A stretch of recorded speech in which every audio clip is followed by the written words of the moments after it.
खोपड़ियां उतार रहे हैं, ये स्टूडेंट हैं, ये आतंकवादी हैं, ये दीज पीपल आर टेररिस्ट्स। ठीक है ना, इनको स्टूडेंट नहीं, बलात्कारी हैं लोग, ये बलात्कारी हैं, ये लुटेरे हैं, ये दंगाई हैं, ये आतंकवादी हैं, ये स्टूडेंट है ही नहीं। चीजें होती हैं।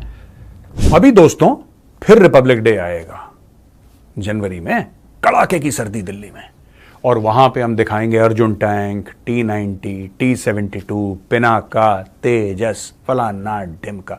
यार ये किस दिन के लिए हैं? ये किस दिन के लिए हैं? मुझे ये लॉजिक कोई समझाए, कोई बात समझाए। Don't explain very high flying strategic issues to me. आज की तारीख में बांग्लादेश का हिंदू परेशान है, क्या हम उसको नहीं बचा सकते? क्या, मैं ये भी नहीं कह रहा कि हमला करो, क्या सीधी सीधी यहां का सरकार क्या ये नहीं बोल सकती है, बांग्लादेश के जो शासक हैं वहां पे बैठे, मोहम्मद यूनुस है उनके आर्मी चीफ की बॉस, ये ड्रामा बंद करो वरना हम आके बंद कर देंगे।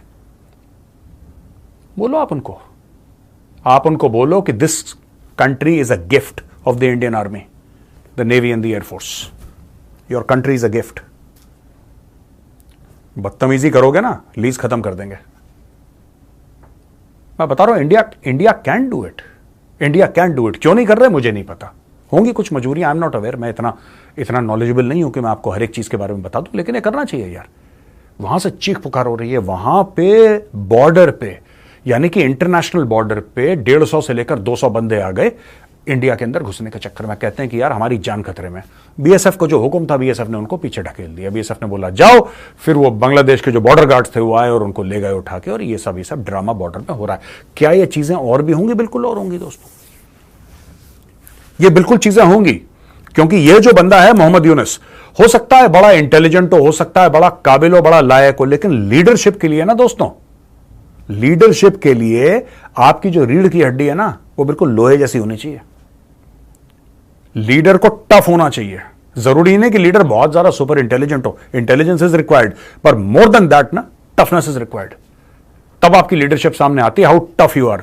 अरे कैसे हो सकता है यार, मुझे ये बात ही समझ में नहीं आती। अब मैं आपको एक और बात बताता हूं, यहां पे जो बंदे आ रहे हैं, गलतियां हमारी भी हैं, गलती हमारी भी सर, सारी गलती बांग्लादेश की नहीं, हमारी भी। यार एक छोटी सी चीज है, एक तो ये सीएए जो बनाया है ना, in its current form it's useless.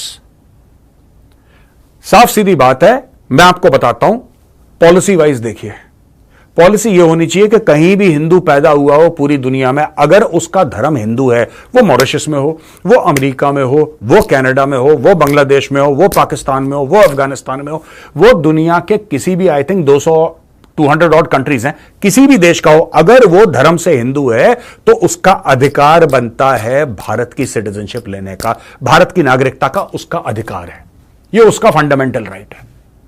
कोई सरकार, कोई मंत्री, कोई संतरी उसका वो हक उससे नहीं छीन सकता।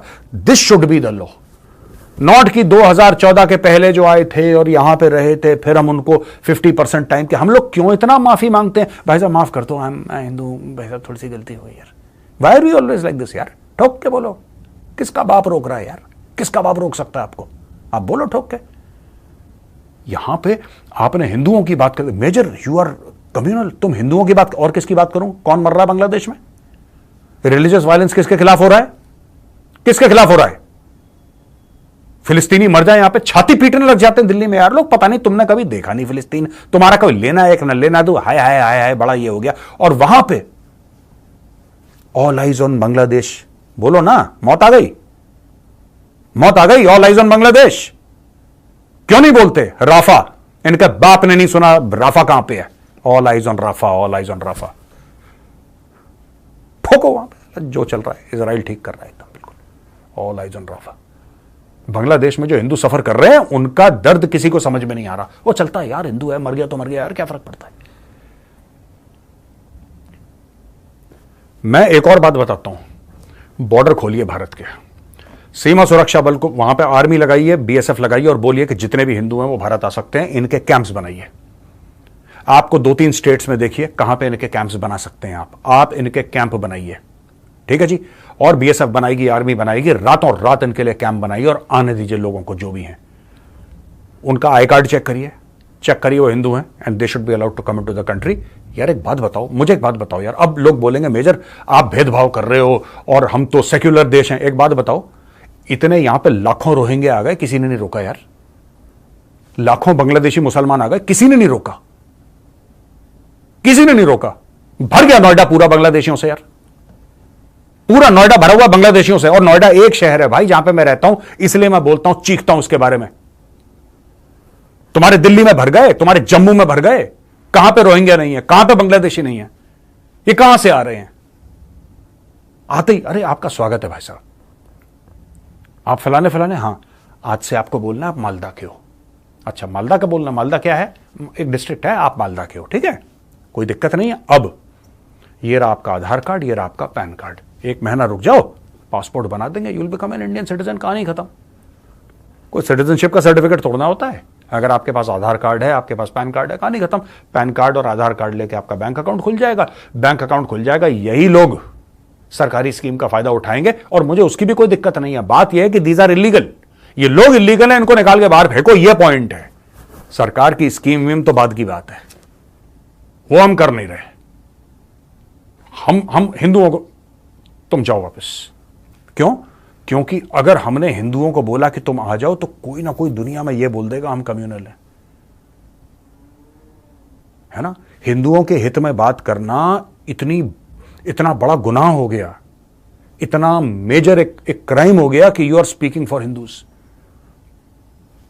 किसी के गलती से मुंह से यह बात निकल जाए कि भारत हिंदू राष्ट्र, गलती से किसी के मुंह से निकल जाए तो कम्युनल है, संघी है, बुरा आदमी है। और वहां पे 57 कंट्रीज इन द वर्ल्ड छाती ठोक के कहती हैं वी आर इस्लामिक कंट्रीज। यार नहीं देंगे तुम्हें सिटीजनशिप, भागो यहां से, निकलो यहां से, नहीं देंगे, हैं गुंडागर्दी है हमारी। बोलो क्या करते हो तुम? उनके लिए कुछ नहीं, एक शब्द नहीं। सारी चेकिंग, सारी मार्किंग, सारी राइट और रॉन्ग हमारे लिए। इसीलिए दोस्तों मैं आपको बता रहा हूं, इसीलिए प्रॉब्लम होती है सब। We need to save those people. वो हमारे भाई बहन है वहां पे, हिंदुओं का बहुत बुरा हाल हो रखा है और ये गवर्नमेंट ऑफ इंडिया की जिम्मेदारी है कि उनको लेकर आए। कितने? 1 करोड़ ना, 1 करोड़ ना। हम पालेंगे यार, हमारे भाई हम पालेंगे, हमारी बहनें हम पालेंगे, हमारे माँ बाप, भाई बहन, चाचा चाची, जो भी रिश्तेदार हैं यार, जैसा भी है, as long as they are Hindus, they are welcome to come to India. क्या दिक्कत है? लेकिन नहीं, अभी पार्लियामेंट में देखना, लोग छाती पीटना शुरू कर देंगे। They will start in the parliament कि जैसे पता नहीं मौत हो गई हो किसी की, हाय हाय ऐसा हो गया, हाय हाय ये वो। तो भाई ऐसे तो देश नहीं चलता। बांग्लादेश नेशनलिस्ट पार्टी बीएनपी ने यह बोला है भारत को, देखो 2-2 कौड़ी के लोग हैं, 2-2 कौड़ी के लोग हैं बीएनपी, इतनी सी पाव भर की पार्टी है। बीएनपी क्या कह रही है कि अगर भारत ने शेख हसीना जो हमारी दुश्मन है, अगर उसकी मदद करी तो फिर हमारे रिश्ते ठीक नहीं होंगे, फिर हमें और तुम्हारी कौन सी गाली दूं तुम्हें? तुम भारत को बोल रहे हो?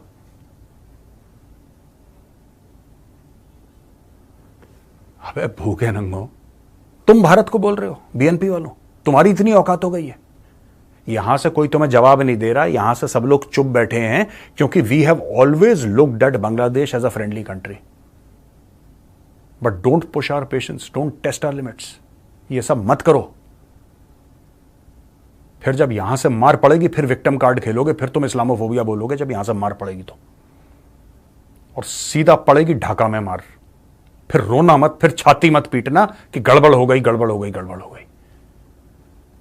ठीक है? ये देखो ये कह रहा है, the Bangladesh Nationalist Party warned that it would be difficult for the party to cooperate with India. मत करो कोऑपरेट, मत करो साले कोऑपरेट। तुम लोग क्या, तुम हो कौन? तुम कोऑपरेट करोगे? भिखारी कोऑपरेट करेंगे हमारे साथ? It will be difficult to cooperate with India. मतलब अब 2-2 कौड़ी के भिखारी भारत को धमकी देंगे? देखा हमने तुमने शेख हसीना के घर में क्या करा, मैं बता नहीं सकता। वो दिखाता है कि तुम्हारा मॉरल कैरेक्टर क्या है एज ए नेशन। पढ़े लिखे लोग जा रहे हैं, मुझे तो शर्म आ गई। वो जहां पे वो लेडीज के अंडरगारमेंट्स ऐसे, मुझे तो शर्म आ गई। मैंने बोला ये कौन है, ये अपने आप को पढ़ा लिखा कल्चर्ड कहते हैं। एक चीज का आज के बाद बड़ा अफसोस रहेगा, बड़ा अफसोस रहेगा। ठीक है, उनको पता नहीं था क्योंकि रविन्द्रनाथ टैगोर जी को तो नहीं पता था, वो तो बहुत पहले उनका स्वर्गवास हो गया, तो उनको बांग्लादेश के बारे में तो पता नहीं था, बहुत पहले वो दुनिया से चले गए। लेकिन आई रियली रिग्रेट कि बांग्लादेश ने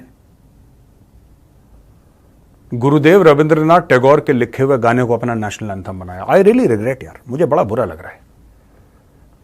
you people are not worth it, पता है। You don't deserve to have a national anthem written by Rabindranath Tagore, you don't deserve. तुम ढूंढ लो अपने किसी को वहां पे सड़क पे चलता हुआ, वो लिखेगा, you don't deserve it.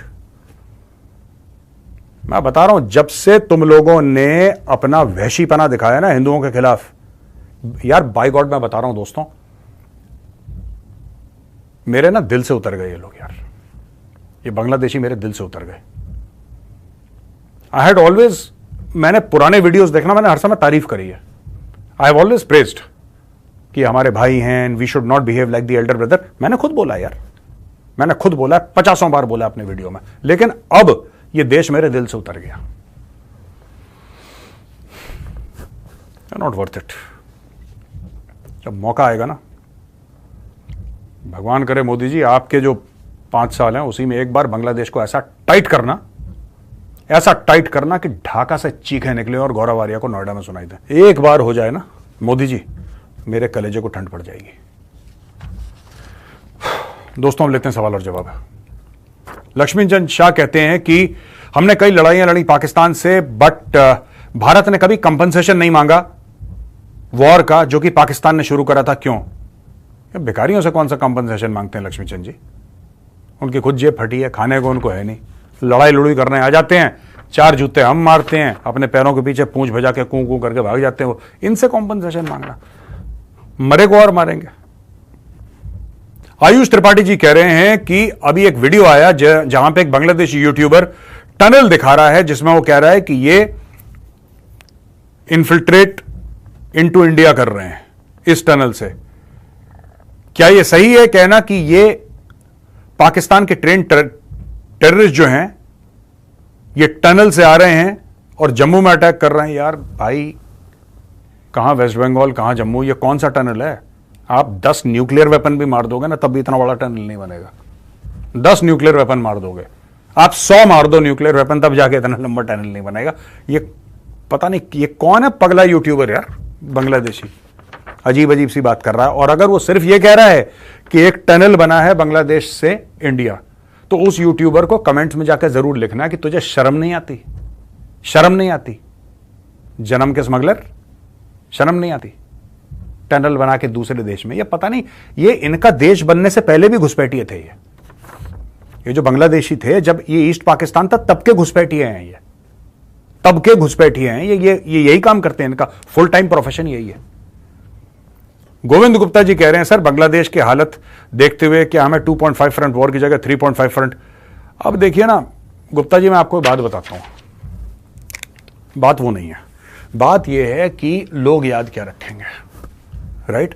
Bangladesh में जब तक शेख हसीना थी, मैं आपको बताता हूं, लोग कहते हैं ना वो डिक्टेटर थी, बांग्लादेशी खुद कहते हैं डिक्टेटर थी, जो भी थी, ऑटोक्रेटिक थी। ऐसे लोगों पे ऐसे ही हुक्मरान मुसल्लत किए जाते हैं, जैसी आवाम होती है वैसी हुक्मरान उनके ऊपर मुसल्लत किए जाते हैं। ये फैक्ट है, ये मैं कोई अपने मन से नहीं बोल रहा, ये कहावत है बहुत पुरानी। इराक में लोग पागल थे, उनके ऊपर सद्दाम हुसैन आया। मैं शेख हसीना की सद्दाम से तुलना नहीं कर रहा, मैं बांग्लादेश के लोगों की तुलना इराक के लोगों से कर रहा हूं, आप समझ रहे हैं? लीबिया में मुअम्मर गद्दाफी आया, मुअम्मर गद्दाफी इसलिए आया क्योंकि वहां पे, मैं आपको बताता हूं होता क्या है, अलकायदा पहले से चल रहा था, राइट? अलकायदा ने 9/11 करा। इस्लामिक स्टेट कब पैदा हो गया? दाइश। जो इराक में जब दाइश पैदा हुआ तो उसके अंदर जो वहां के लोग थे, वहां के आर्मी के सीनियर ऑफिसर्स थे, they became the core. Bath party टूटी, बाथ पार्टी जुड़ी, बाथ पार्टी यहां टूटी, वहां जाके जुड़ी। जब तक सद्दाम था, सद्दाम लाख बुरा था, सद्दाम ने इन टेररिस्ट को दबा के रखा था। मैं फिर कह रहा हूं, मैं तुलना नहीं कर रहा शेख हसीना की सद्दाम से, बोथ आर वेरी डिफरेंट। वो चुनाव जीत कर आई है, वो तो ऑटोक्रेटिक आदमी था, वो तो डिक्टेटर था, ये तो चुनाव जीत कर आई है। She has won elections thrice, So I'm not comparing, but I'm saying that such countries need a person, they don't need a healing touch. इनको हीलिंग टच नहीं चाहिए, इनको मरहम नहीं चाहिए, इनको चाहिए डंडा। जो पकड़ कर डंडा भैया इनकी मरम्मत कर दे, इनकी सुतैया कर दे, उसको सलाम करते हैं। ये दिस इज द नेचर, ये खून में होता है, ये ऐसी बात नहीं है। इराक में क्या हुआ, यही हुआ। जब तक सद्दाम था, ठीक है, सद्दाम ने बड़ा ये करा, जुल्म करा, वो करा, लेकिन वहां पे आतंकवाद नहीं था, आतंकवाद नहीं था। अमेरिका वहां पे लाया, हम डेमोक्रेसी लाएंगे, डेमोक्रेसी ले आए, डेमोक्रेसी हो गया, आ गए मजे, फूंक दिया पूरा मुल्क। रेडिकल इस्लामिस्ट ने फूंक दिया। वही रेडिकल इस्लामिस्ट बांग्लादेश में जन्म ले रहे हैं। ये जमात इस्लामी कौन है? आज की तारीख में जो बांग्लादेशी बड़ा सेलिब्रेट कर रहे हैं, जमात इस्लामी वही पार्टी है ऑपरेशन सर्चलाइट में जनरल टिक्का खान को जो बता रही थी कि ये ढाका यूनिवर्सिटी का प्रोफेसर है, इसके घर से इसको उठाओ। बोला चश्मा कौन कौन पहनते हैं? क्या चश्मे से क्या लेने देना? चश्मा वो, यानी कि अगर चश्मा है इसका मतलब पढ़ता होगा, ज्यादा पढ़ता होगा, इसका मतलब वो इंटेलेक्चुअल है। अच्छा, टीम बनाओ भैया प्लेटून की। प्लेटून में लगभग 30 लोग हो गए, ठीक है ना, मैं आपको बता रहा हूं, ऐसे ही बता रहा हूं आपको। 30 लोग हो गए, 2 गाड़ियों में गए, ट्रक में धर धर करते हुए, साथ में जमात इस्लामी के 2-3 बंदे बैठे हैं, 2-3 बंदे बैठे हैं। वो उनको बता रहा है, कप्तान साहब, वो मेजर साहब, वो घर है ना, जो वो वाला घर, वहां पे है बंदा, वो पोएट्री लिखता है, वो रेवोल्यूशनरी पोएट्री लिखता है, लाओ उसको जरा पकड़ के। समझ रहे हैं आप? ये हुआ है। आपको प्रॉब्लम आगे चल के बांग्लादेश के साथ होगी, क्योंकि वो जो अंदर जो सांप थे अंदर, जैसे आपने सुना होगी कहानी पैंडोरास बॉक्स की, वरना अगर भारत में लोग हैं वो जानते होंगे भानुमति का पिटारा। वो जब पिटारा खुलेगा तो अंदर से निकलेंगे सांप और अंदर से निकलेगा पाप। तो बांग्लादेश में यही हुआ है। दोस्तों, यहां पे वीडियो खत्म होता है। जय हिंद, वंदे मातरम, भारत माता की जय।